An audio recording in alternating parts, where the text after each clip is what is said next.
सर्वप्रथम मी आपल्या या राज्याचे मुख्यमंत्री माननीय देवेंद्रजी फडणवीस, दोन्ही आपले उपमुख्यमंत्री श्री एकनाथजी शिंदे, श्री अजितजी पवार आणि संपूर्ण मंत्रिमंडळ यांचा मी अत्यंत आभारी आहे। त्यांनी मला एवढा एक प्रगतशील आणि महान राज्याचा मुख्य सचिव म्हणून या राज्याची सेवा करण्याची त्यांनी मला संधी दिली, माझ्यावर विश्वास टाकला। मी निश्चित त्यांनी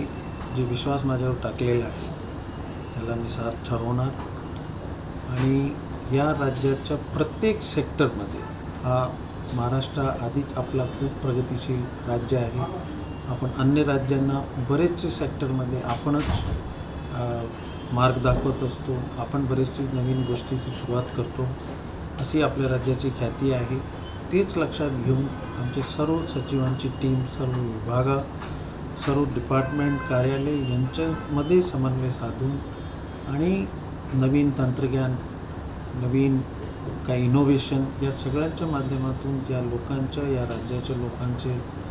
जीवनामध्ये कसं सुकरपणा येईल, कसं त्यांना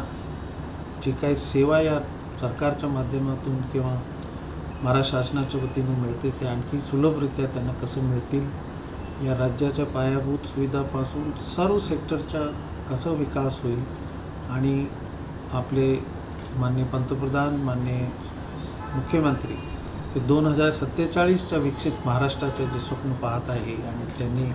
जी दिशा आम्हाला जी दिलेली आहे त्या दिशाकडे आपलं हा राज्य कसं वाटचाल करतील तेवढे मी माझ्या वतीने आपले या सर्व महाराष्ट्र राज्याच्या लोकांना मी शब्द देऊ शकतो की माझी पूर्ण टीम एक टीम म्हणून या सर्व ध्येयाला, सर्व डिपार्टमेंटला, सर्व सेक्टरला आपल्या पुढे नेण्यासाठी जे काही आमची मदत लागेल आणि 24 तास आम्ही त्यासाठी काम करत राहू।